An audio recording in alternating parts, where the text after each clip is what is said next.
Justin Timberlake will be performing this weekend in the Super Bowl halftime show. And there was a press event leading up to the festivities where he was asked would he ever let his child play football. Here is his response. So you would support if he wanted to run some routes and get in the NFL? He will never play football. Okay. No. So that clip, just as you saw it, was played on Fox and Friends or one of the Fox shows by like the English guy who's like, very arch and intense. And he only played that much. Then they covered the reaction to that the way Fox does, a very simple coverage scheme, which is to send a manly man to a manly bar with manly men menning. And here is that man's coverage. His name is Pete Hegseth. Watch. Listen, this guy was in a boy band. I think his son will be much more qualified to be in a boy band. It's a lot safer on stage than it is on a football field, right? I mean, come on, this is indicative of the way the elites see football and tough sports and rough and manhood, frankly. This idea that you learn things when you get hit. You learn things in the huddle when you get knocked down. Listen, we all care about player safety. That's important. But to say, no, my kid can't play football because I'm worried he might take a hit, it's indicative of sort of the softness that we get. I mean, it's not going to change. He's a good boy band member. He's a good singer. That's all fine. But to me, it's just an eye roll. It's like, here we go again. Another guy that won't let his kid play football. What you think? What a great father. I'm sure his son is totally not afraid of him at all. No. That hair isn't soft at all. No.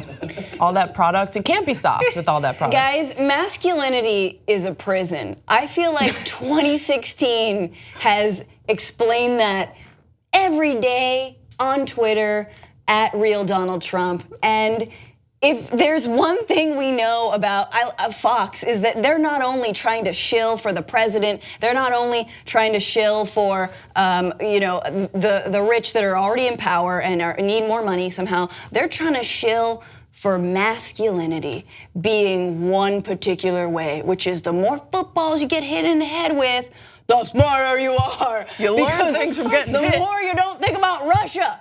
Don't think about Russia, get hit in the head with football. Watch this car chase. But I'm Sean Hannity, bye. At the same time, this guy probably reports on how he hates football when people before the football game take a knee. Like that's it's just what it is. There's more to this. I want to play the full. If you need parenting advice, additional parenting advice, watch this. Okay. My thing is, we need boys and anyone who wants to playing football being tough. Listen, you got to be safe. You got to learn how to hit. You got to do it the right way. I played high school football. I took some shots going across the middle as a wide receiver, but it taught me a lot about getting back up. So listen, I just think it sounds soft when someone says, what if his boy wants to go play wide receiver? Why can't he? This is America where you can do anything. Come on, Dad. I guess he's just dooming to a future of boy band. Okay. I'm going to move on before we all get in real trouble here. Can we just stop getting away from can we get away or stop calling people like words like soft or rigidly defining masculinity? That's what I'm saying. That men have to be a certain way. They have to be soft. That they can't be in a boy band. That they can't have an angelic voice. You can't that everyone must hear and have an amazing sense of style and beautiful facial hair. Men can be whatever they want. Exactly, and if your brand of masculinity, if your identity is wrapped up in getting hit by things and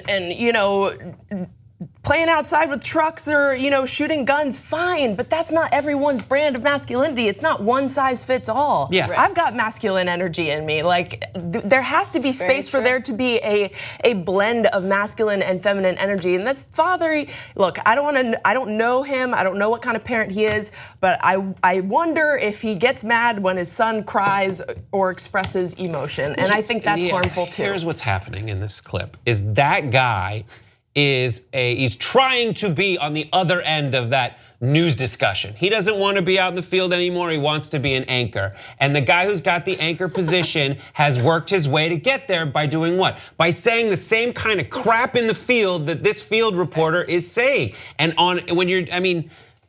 he is just trying to do an impression of what he thinks the ideological bent of that network is. Right. And the best part about it is that is not the end of what Justin Timberlake said.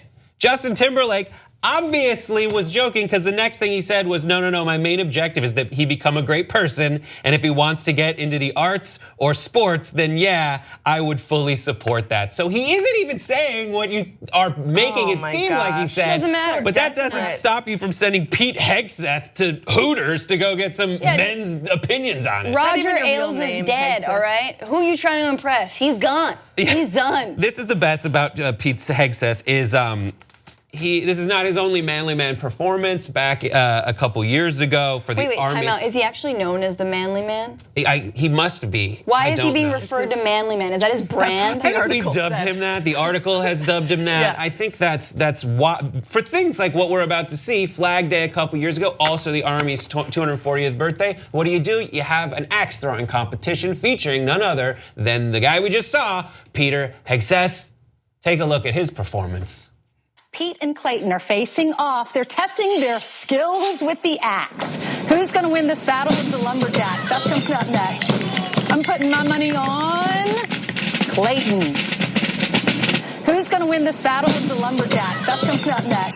Who's going to win this battle with the lumberjacks? That's coming up next. So you might ask yourself, upon seeing this, was there anything behind that target? They couldn't handle all that masculinity. I don't want to know. We saw a glimpse of it, and the answer is yes. It was a jovial Army-themed drum line. Here's what it looked on the other side.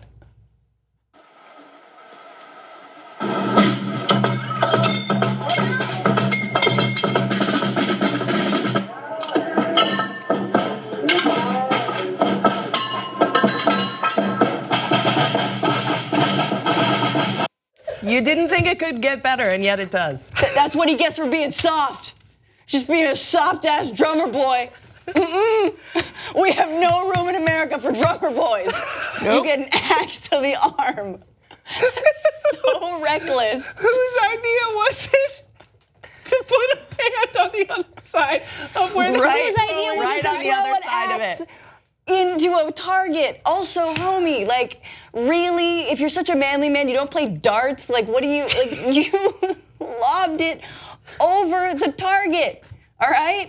It's also like it's like both. It's like, sir, we didn't have a rehearsal where you're like gonna practice. Also, like, shouldn't you have a giant wall if you're gonna put people on the other end of it? Yeah, it was just the target. A giant net to catch all the masculinity. That's what they needed. You just watched the video by the Young Turks, the home of the revolution. If you'd like to get the full show, come join us and become a member. tytnetwork.com/join.